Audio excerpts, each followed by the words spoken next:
Good morning, everyone. We're going to get started. Thank you so much for joining us. Welcome to the Community Library. I'm Martha Williams, the Director of Programs and Education, and we are excited to have you here for this morning's Upbeat with Alasdair program, where we're going to hear about Anna Clyne's new work, Woman of the Mountain.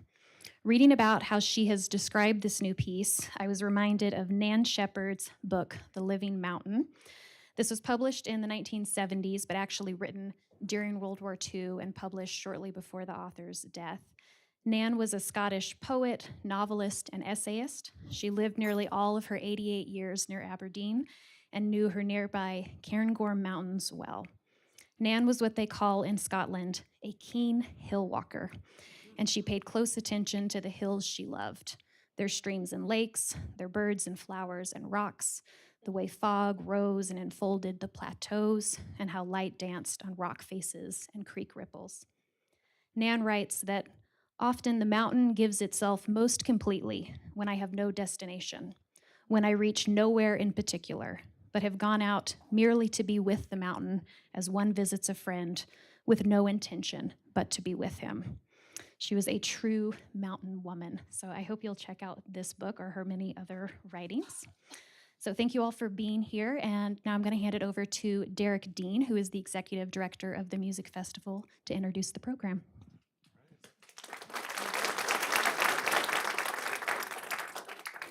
Martha, and thank you as always to our friends at the Community Library for providing this beautiful room that we get to use for our Upbeat with Alasdair series. I thought I'd give you a little bit of background on Anna Clyne. The New York Times described her as a composer of unusual methods and uncommon gifts, and National Public Radio described her as fearless, which I absolutely love. She held the position of composer in residence with the Chicago Symphony for several years and held that position with the BBC Philharmonic, and she currently holds that position this season with the City of Birmingham Orchestra. Just last year, the classical music website Bachtrack named her the single most performed living female composer in the world. And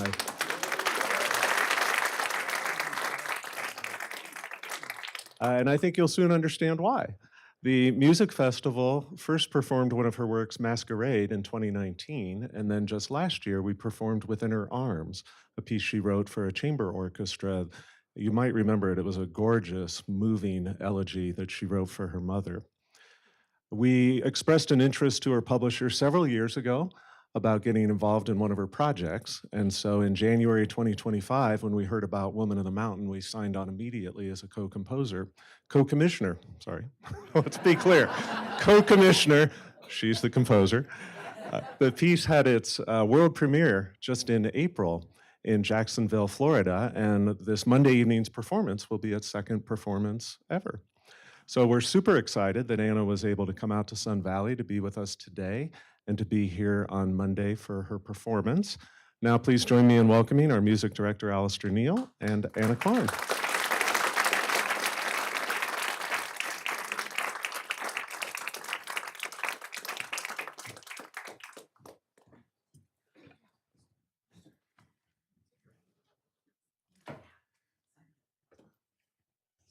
Good morning, everybody. Good to see you all, and welcome, Anna. I'm so happy that you are here. Welcome to Sun Valley. You just came in last night, I believe. Thank you. Yes, I just got in, last night, so this morning is the first time to see all the glory of the surroundings. So. Yeah, it's a very, very special place, and we're just so thrilled that you're here with us for, as Derek said, the second performance of Women of the Mountain, which opens the Festival Orchestra series on Monday. But it's just lovely to have you with us. So we're going to have a chance to talk with each other a little bit about Anna's music and her background, and I thought we'd just get you in the mood with a little refresher course for those of you that remember what Derek was alluding to, and that is the performance that we did of the piece a few years ago of Masquerade, a wonderful, bubbly, effervescent concert opener. And we're just going to let's hear the first minute or so of that to get us in the mood.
Yes, I do remember those lovely swirling patterns at the very beginning.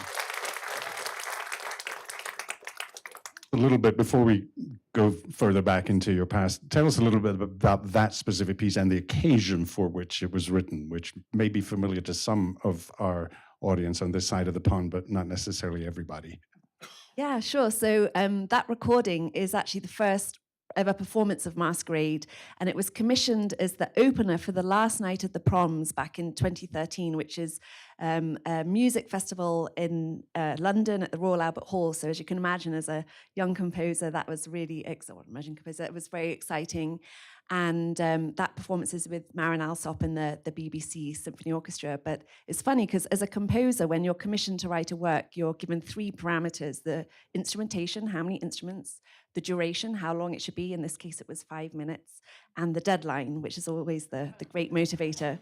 But rarely are you instructed as to the vibe of the piece. And this was the only contract where I had instructed it must be exuberant. So, so I went for exuberance in this piece. How is it? Because the last night at our Proms is essentially a real British institution. There's nothing like it, I think, anywhere in the world. How is it writing? Did you have the audience in mind? Because the audience is singular, let's say. Yeah, I definitely wanted to evoke a sort of carnival, like musical sound world. The title Masquerade is actually inspired by the 18th century pleasure gardens in London, where they'd have acrobatics, musicians, actors, and so forth. So the idea was that you're sort of opening different doors as you're listening to the music with different sort of scenarios. And also a little tongue-in-cheek, I have in the percussion section kazoos and also a car horn. So yeah, it was a lot of fun. Not the kitchen sink, though. Everything but. Everything but. Yeah. Well, let's go back a little bit further to how you started out.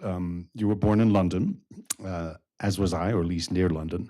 What are some of your earliest musical memories? Did you grow up in a musical household? Was it part of the furniture?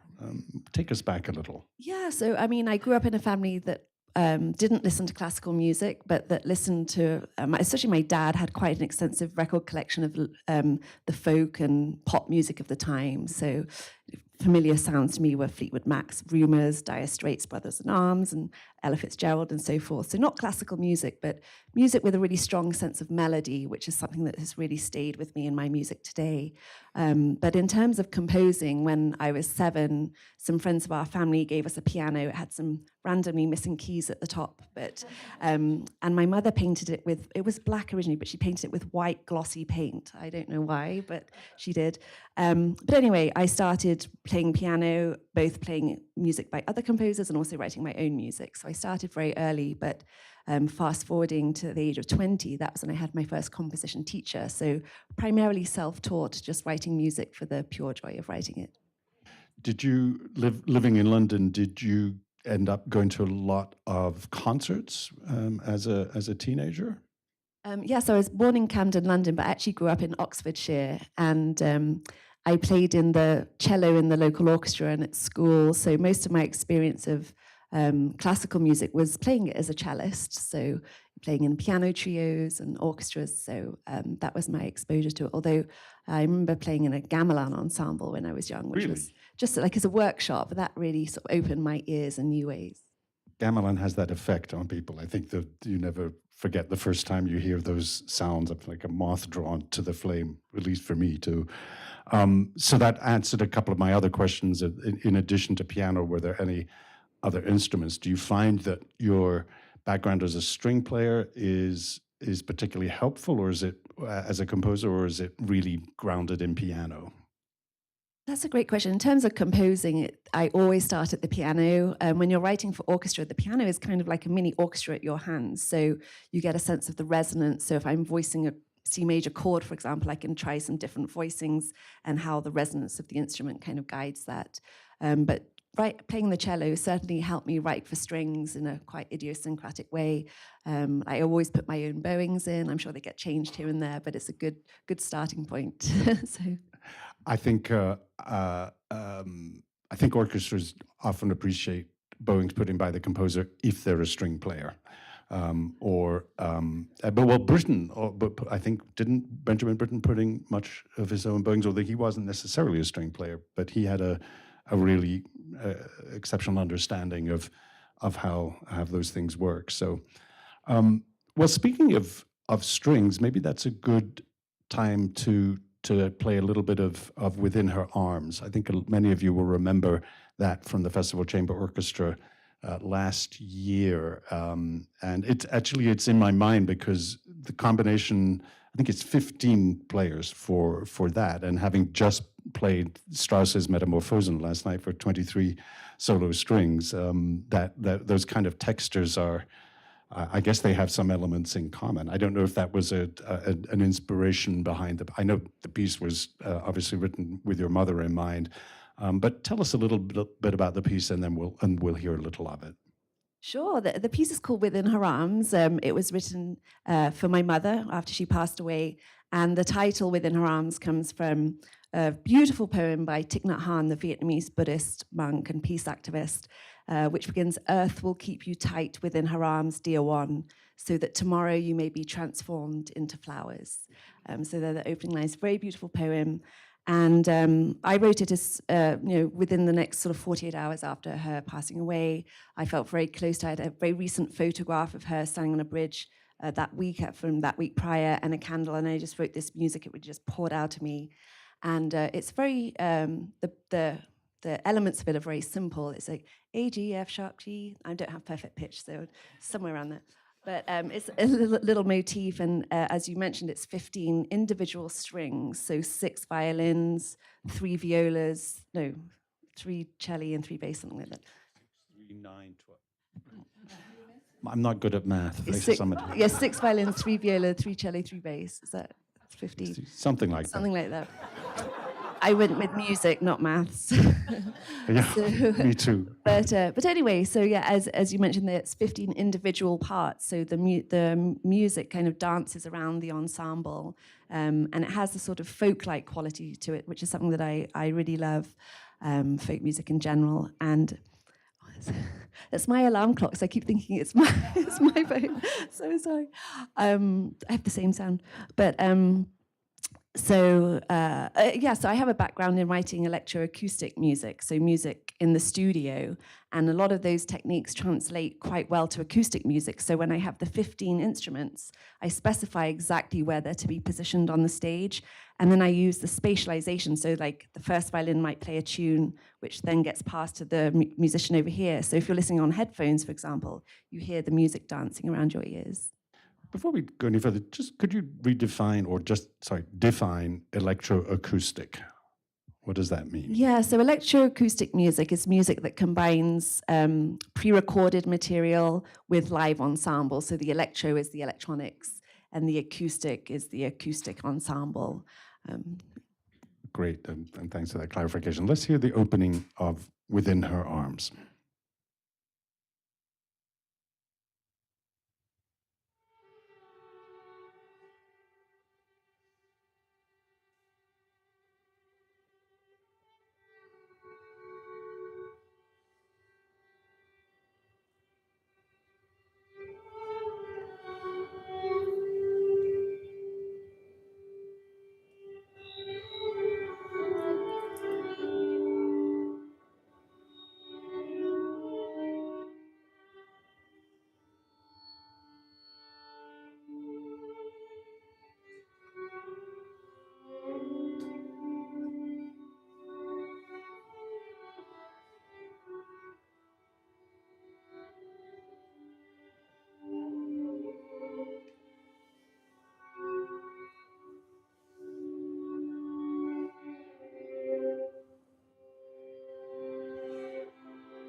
I hate to cut off a piece that's conceived in such one beautiful, long exhalation of sorts, but we have to stop somewhere.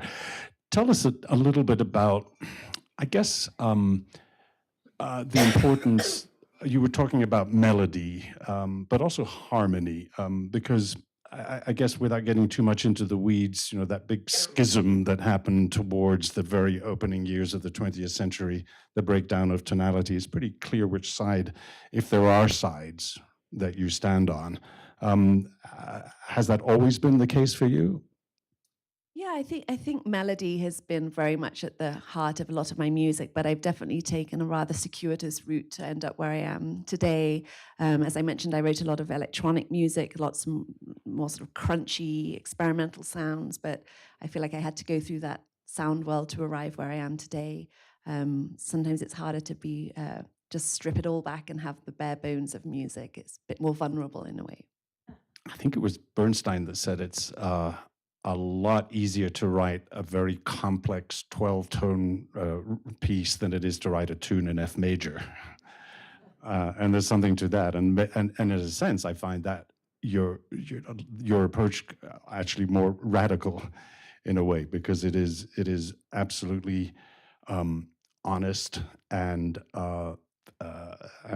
pure in a sense. I think that's an extraordinary and beautiful thing. Shall we go on a little bit to now you mentioned about 20 or so, and at this point you're an undergraduate. Tell us a little bit about your life in my hometown.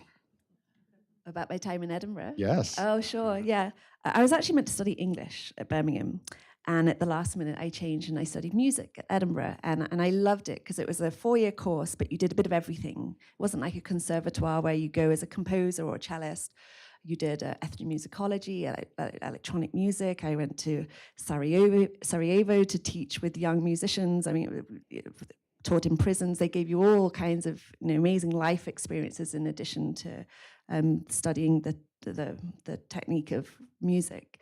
But yeah, it was a wonderful experience. It was my first time having a teacher. It was my first time getting into electronic music.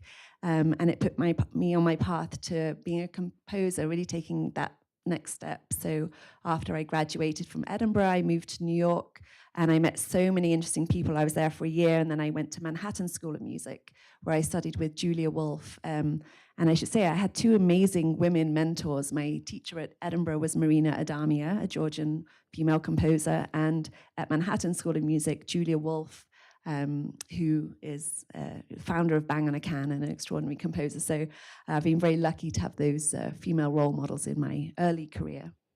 Was it Julia Wolf that brought you to Manhattan in the first place? I'm just curious, because that's quite a leap across the pond. I mean, I made the same leap myself, but I'm curious as what brought you there. Yeah, so the other part of the story in Edinburgh is I did my third year as an exchange student in Canada at Queen's University, and their academic year finishes very early in May, and Edinburgh started in October, so I had this very long summer. So I went home via New York, and I was waitressing, playing cello in rock bands, and working as a florist, and meeting so many interesting people, not just in music, but in dance and film. And I knew that as soon as I graduated from Edinburgh, the next flight out, I was going to go back to New York, which is what I did. You got bitten by the New York bug. Exactly. I just want to note that she mentioned in that past sentence playing cello in a rock band. Anything you want to say about that? It was a lot of fun. I hope so, yeah. I'm sure it would be. Oh, it's a thing one does in New York, I guess. It's not this. In New York, nothing is unusual. So now you've graduated from Manhattan School of Music. What's the next move for you? So at Manhattan School of Music, it's a 2-year program, and the thesis is an orchestral piece. So I wrote an electroacoustic piece, so it combined the orchestra with pre-recorded electronics, a piece called Rewind. And that was my ticket into the orchestral world, because to my absolute amazement, Riccardo Muti, the conductor, selected myself and composer Mason Bates to be co-composers in residence with the Chicago Symphony Orchestra, originally for the term of 2 years, but it got extended by another 2 and then 1, so a total of 5 years.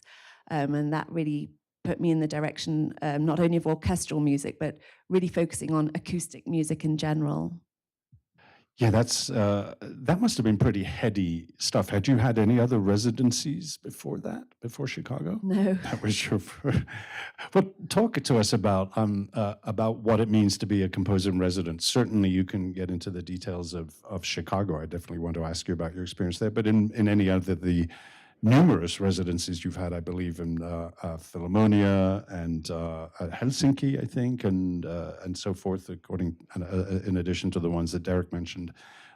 Talk us through about what it means to be a composer in residence.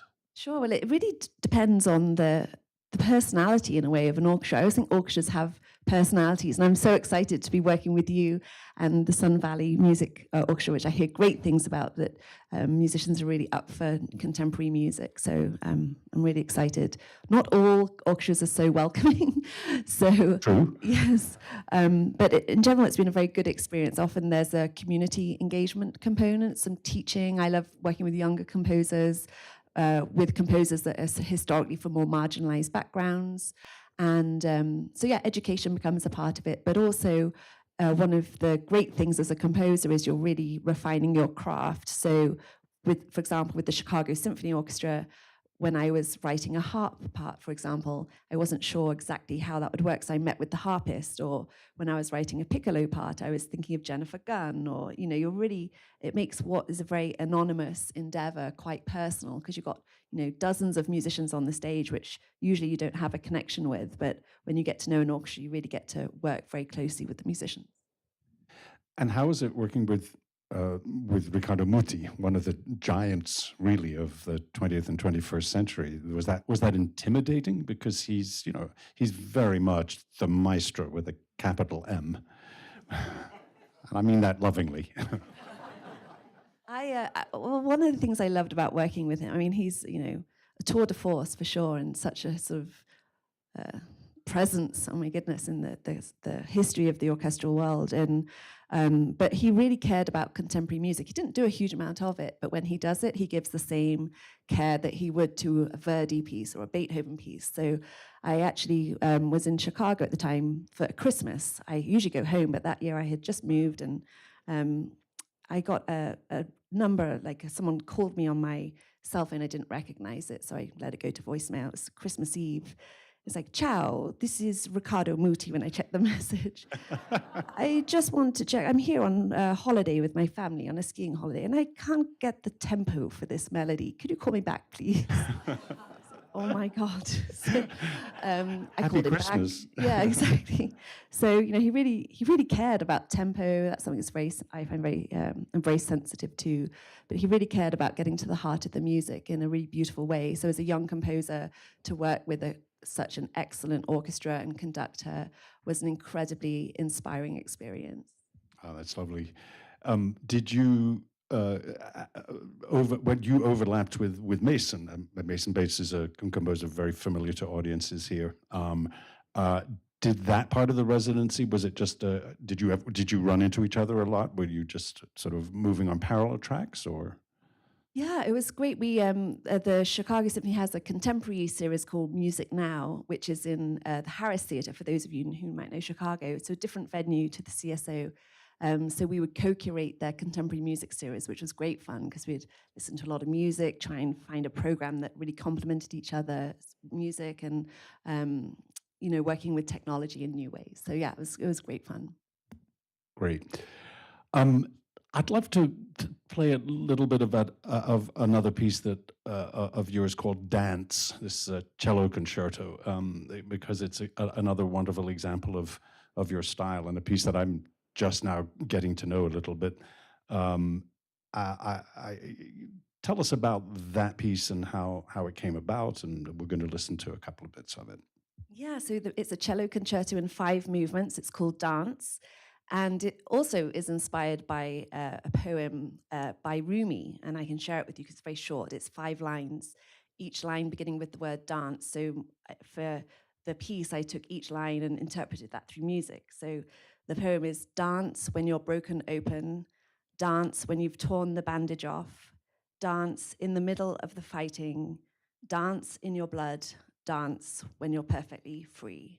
So a beautiful poem, very evocative and concise. And so I think the movement we're going to hear is Dance When You're Broken Open, which I should say is a very unusual way to open a concerto. It's very delicate. It's extremely high on the cello. It's right up there on the top string. Usually you think of like an Elgar cello concerto, or that's very defiant and has a lot of energy. So it puts a lot of pressure on the soloist to find that note right at the top. But this recording is with Inbal Segev, the cellist who both commissioned and premiered and recorded the work with Marin Alsop in the London Philharmonic Orchestra. It just occurred to me, we'll hear in 10 seconds or so, but I'm trying to think of any other instance of a cello concerto written by a cellist. You'll probably tell me if I'm wrong, but nothing immediately springs to mind. But did the fact that you are a cellist, that must have presumably informed in so many different ways the writing, not just in practical terms, but in how you relate to the instrument? Definitely. It was actually a great opportunity to reconnect with the cello because I'm very rusty. But when you're composing, there's some software that plays back the music. I use a program called Sibelius, so I can blast it through my speakers and pretend that I can play the piece and play along to the MIDI. So that was part of the process, which I thoroughly enjoyed. Let's hear a bit of the opening. Dance When You're Broken Open.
Isn't that beautiful?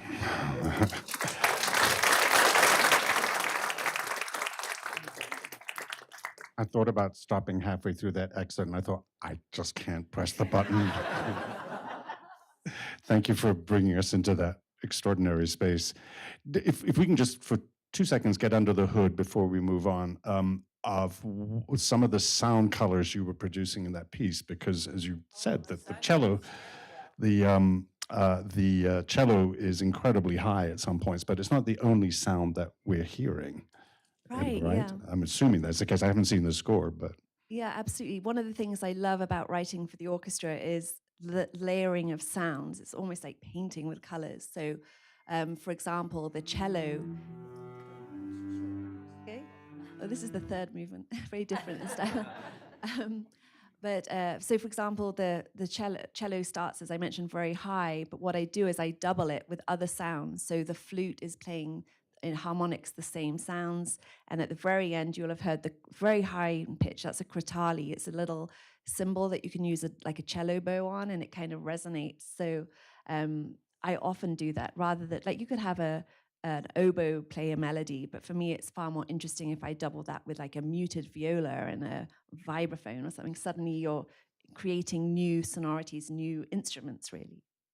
and that's tremendously effective. And so thank you for getting under the hood a little bit and giving some of the trade secrets away, if I could say.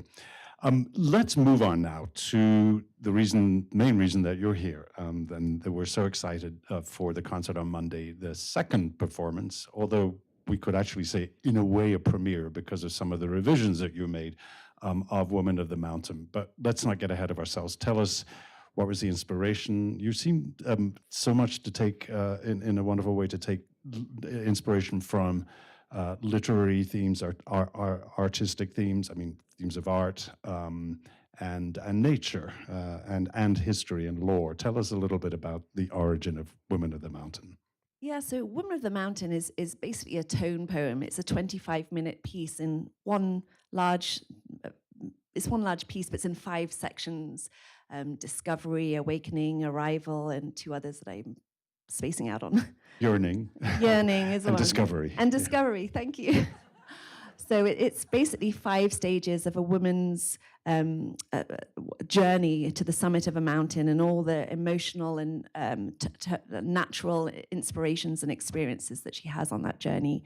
And it, as several of, actually just a few of my pieces do, it actually quotes an actual Irish tune, which is called, my piece is Woman of the Mountain. It's called it's called Mountain of the Women, sorry, is the tune that it uses. And I love all Irish folk music, and I actually got my Irish passport yesterday, so this is very exciting. Yes, thank you. Okay. I became an Irish citizen through my mother's family, which was from a farming family in County Monaghan.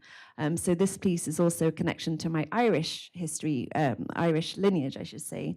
And in particular, it draws inspiration from a mountain that actually exists in Tipperary and in Ireland.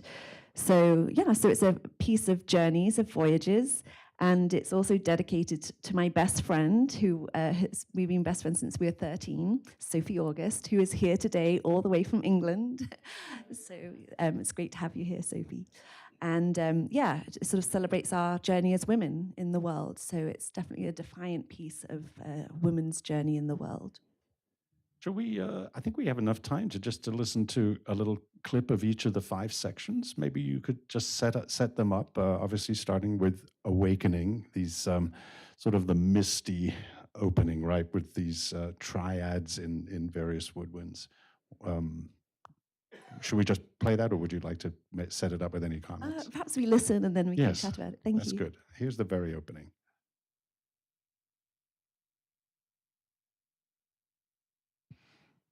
At least I hope so. Come on, behave.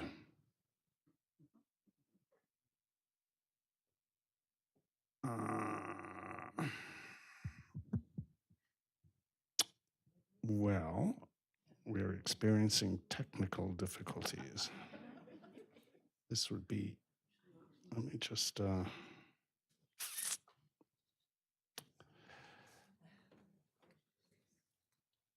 You can.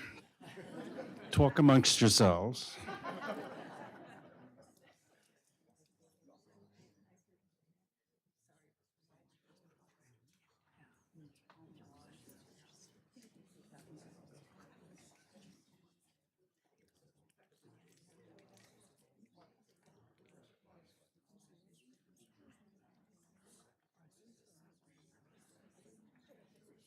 Yeah. Aha. Okay. Thank you.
So that's the opening.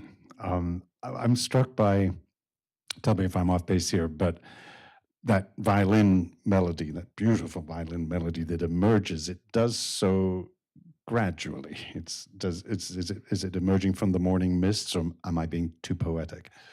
Love that. Yes, that sounds. Yes. You.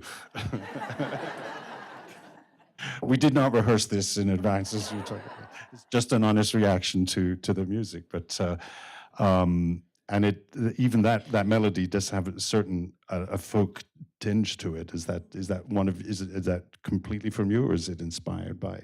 That's for me. This one that comes up soon is the quote, but I wanted to find a melody that I could weave in with the quoted tune later on. Aha. Okay, great. Well, shall we go to the next section then, which is entitled "Searching"? Tell us a little bit about that. I can't remember how it starts. You'll love it.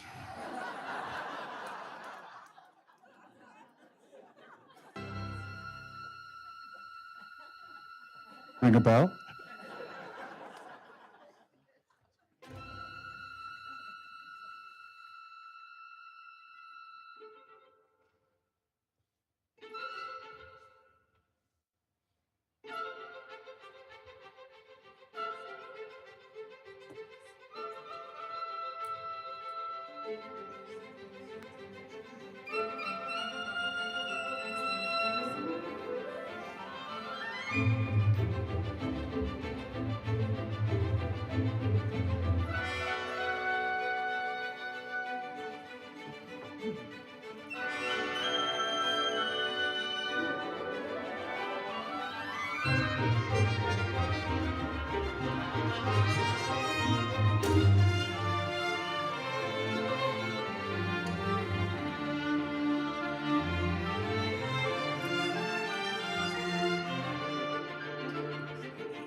That last couple of seconds seems to prefigure some darker moments ahead. I think that's fair to say. But we're presumably setting out with a good deal of morning energy up the mountain at that point.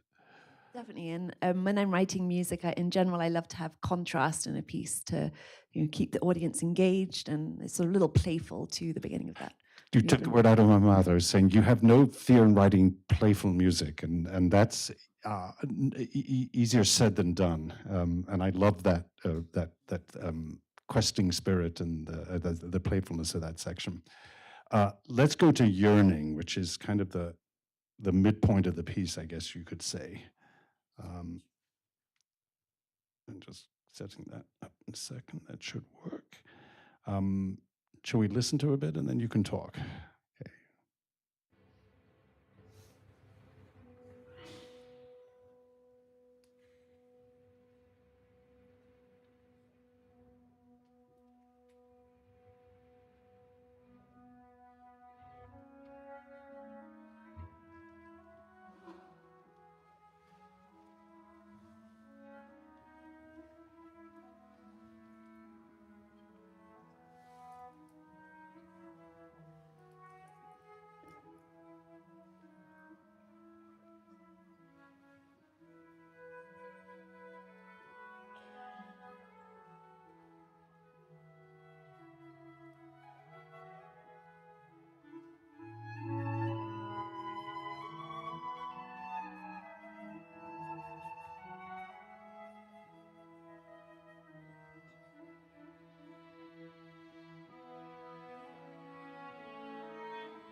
As a woodwind player, I'm particularly sensitive to the color combinations that are possible, and they're not always the easiest to write for, but I will just have to say that you have a real natural wind player's instinctive grasp of how to create these beautiful colors. Tell us some of the instruments you were writing for there. Yeah, so I was really excited to the very beginning of that passage, you hear an alto flute, which is a bigger, longer flute than the regular flute, and it has this gorgeous lower register. So before I started this piece, I chose the instrumentation. I knew I wanted that to feature in that section too. You heard the original Irish tune combined with the tune that we heard earlier that I wrote, so weaving those together. But yeah, I love exploring those different sonorities.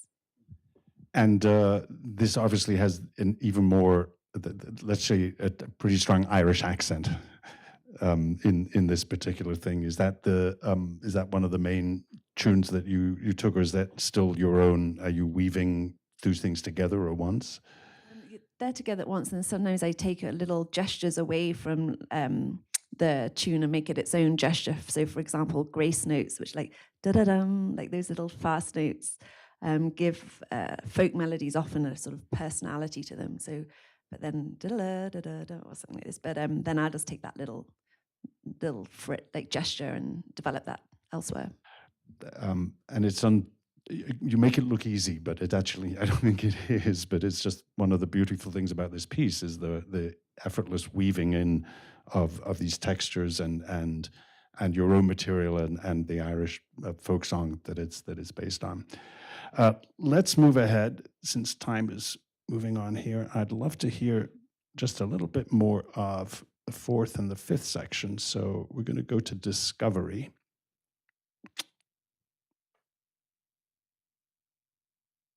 And we'll discover what's going on here.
I think that's kind of self-explanatory, wouldn't? Is there anything you'd like to add? Because I think we very much feel the sense of urgency, the sense of struggle toward the top of the mountain. Yeah, that's exactly it. And just I love a good tam tam thwack. So it's a great sound. Who doesn't? I mean, and the bass drum at the combination, it's a winner. Yeah. Let's talk briefly before we get to Q&A just about the end. Maybe I can just quickly fast forward to the arrival part of it, and you can say as much or as little as you want about what it may or may not mean. Here's the beginning of the fifth section.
Okay, so clearly there's a point of arrival here. I think we've all feeling the top of the mountain. Now, I'm not going to tell you how the movie ends, because that would be a spoiler alert, unless you want to particularly. But I am curious as to how you resolve what happens in the next 2 minutes or so. Maybe you can, I don't know, just enough for me. Tell us what you'd like us to know about what comes next, if anything. Yeah, I mean, as you said, that's a sense of arrival, and I'm so excited to be here and that we'll get to hear it in this, surrounded by mountains, sort of reaching the summit and this splendor of the natural world. So I'm really excited for basically what is another premiere, because we talked a bit about the ending, which I have revised since the premiere. So it's the very first time I'll get to hear it, and for those of you who will be there will hear it too. So that's very exciting, but it does have a bit of a twist at the end. Which just kind of popped in my head actually as I was listening to it. It felt it wanted to turn on a dime, so it wasn't so predictable or obvious an ending. Right. I think that's the fascinating thing. You would think, having gone through the 5 stages that we've been just that it would reach a certain summit and stay there, but there's a sting in the tail. So that's really, I think, all we can say. And as you said, as we were talking beforehand, it's really up to you to, as the individual listener, to infer any extra meaning that you choose to, but it won't be quite what you expect. Is that fair enough? Enough of giving away the plot. Okay. Anyway, listen. I am so happy that you're here, Anna. It's a tremendous thrill for me to be presenting with my colleagues the second performance, or as you say, in a way, the first performance with a slightly altered ending, and we are so looking forward to. Well, we'll get our first go through tomorrow afternoon. Let's thank Anna for being here before we go to Q&A.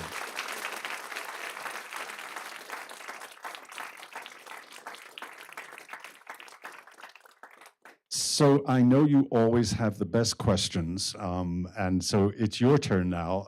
So yes, okay, we'll start. We have a mic for. I'm going to bring a mic around. Yeah, let's start right here. We've got a live stream audience, and we want them to be able to hear you. So here we go. Thank you. I would like to know, where do you get the inspiration? Is the middle of the night, or when you're walking or climbing someplace? Thank you. Thank you. That's a great question. To be honest, I almost always start at the piano. I live in the Hudson Valley in upstate New York, and I live with my husband Jody and our little dog, who's very cute, called Penny.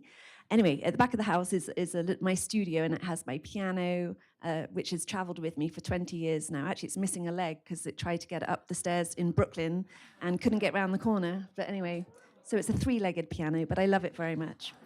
And I always start my pieces there. So for me, it's a real connection to the sound. I wish I was one of those people that walks in nature and hears a melody, but no, for me, it's very much connected to the piano and finding a harmony or a melodic idea that captures my attention, and then I run with it. But then it sticks with me. Once I'm into a piece, I can't get it out of my head until I finish the piece. Thank you. Hi. I just was wondering about the influence you received from your compositional teachers, because I studied music undergrad at Harvard. I never became a professional composer, although I still kind of want to, although I'm 48, maybe it's not too late. But I loved John Adams and Steve Reich when I came into Harvard as an undergrad, and they were like, if you don't love George Crumb and 12-tone, you don't talk to us. And it kind of affected the way that people wanted to present their music and not show what they actually wanted to write as opposed to what their teachers wanted to write. So how did your instruction inform you? How did you keep your identity inside of that instruction, and so on? That's a great question. First of all, it's never too late. I hope you get back to it. But I was very fortunate in the mentors that I had at Edinburgh University. I mentioned Marina Adamia, and she really helped with my toolkit. I came into my first lesson with her with a piece in 4/4, so 4 beats in the measure, and repeated. And she's like, "You can do mixed meter." I was like, "Really?" So I wrote this piece. It was 7/8, 5/8, 3/8, 2/4, 3/4. yeah, so one from one extreme to the other, then I sort of dialed it back. But I do often use mixed meter.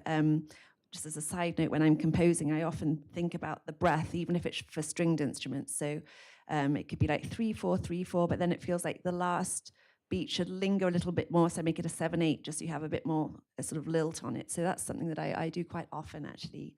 But anyway, so Marina really taught me the toolkit, and then Julia Wolf really taught me the most important thing, really, which is to trust my intuition. And that's something that I really try and teach young composers that I work with too, because it sounds really obvious, like just trust your intuition. But as you said, if you've got these external influences of your music should be like this, it shouldn't be like that, and you should be doing this or that, then you kind of lose your voice. So sort of just throwing caution to the wind and just writing the music you want to write. I think that was great advice from Julia Wolf.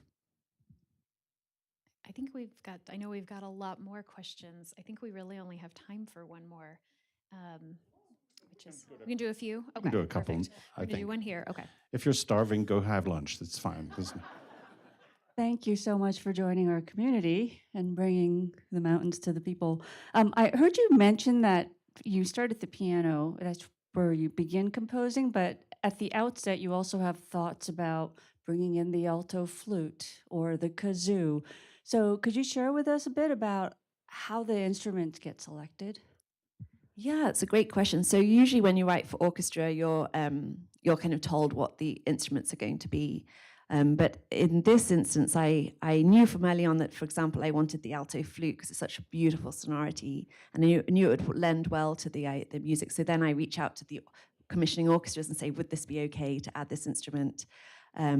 But usually it's sort of within parameters. But the kazoos, things like kazoos, they're really easy to do because it's just a little instrument. It's not like asking for a 2-octave marimba or whatever the large one is. 2-octave we can do. 5 would be 5, yes. Yeah, right. Yeah, that's the one. Yeah. So it's often prescribed actually, but when you're doing chamber music, then you have a bit more agency over the instrumentation of a piece.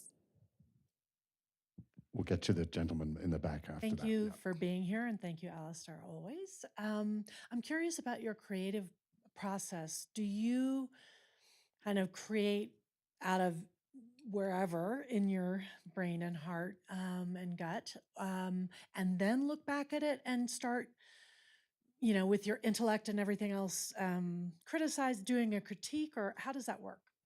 Yeah, so I'm very much a linear composer. So I start at the beginning and I end at the end. So I start with, like The Woman of the Mountain, for example, I found a chord sequence that I liked. I then put that into the computer and I listened back to it. And I also know in my mind that I have this Irish melody, just one tune that's going to be the glue for the piece.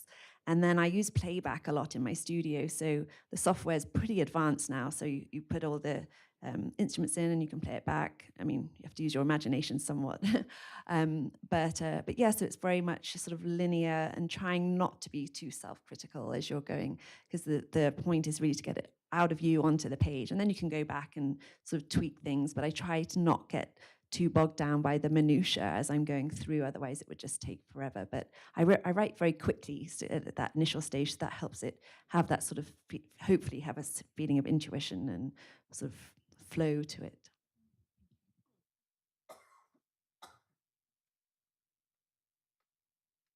Thank you very much for opening yourself up to our questions and for answering all these questions so far. Assuming you make revisions to your original composition, what are you trying to achieve with the revisions, and how do you know when you're finished? Great question. Actually, a couple of questions there. Let's start with the last one. When do you know when a piece is finished? In a way, an orchestra piece is like needles in a haystack. Actually, the piece Masquerade that we listened to at the beginning, I was very thrilled to be in LA last week to hear it at the Hollywood Bowl, which was really exciting, with Marin Alsop and the LA Philharmonic. And I realized there were some mistakes in the score. It was published like 13 years ago. I was like, oh no, I forgot to put all the beat divisions and all the 5/8 measures. And they're totally missing. And so I wrote to my editor and I was like, I'm really sorry, but we still need to make revisions. So a piece is almost never completely finished, especially for orchestra, because there's so many notes and thousands of notes in a score.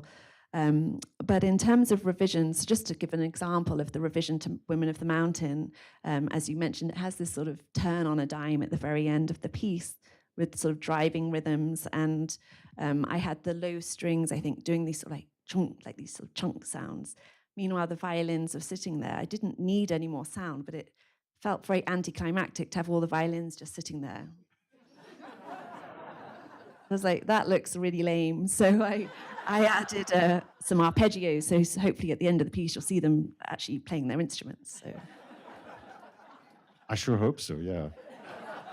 Although a lot of it's marked piano, is that right? So they're, I think. you're right. Yeah, but I they think look so. like they're doing stuff. So, okay. Always look busy. Is that what the motto is? Great. Anna, it's been so lovely to have the company of your company for the last hour or so. Thank you so much for being here. We are so excited, all of us on stage, to be presenting this performance of Women on the Mountain, and I hope that this has whetted your appetite for the concert on Monday. Thank you all very much for coming, and thank you, Anna. Thank you.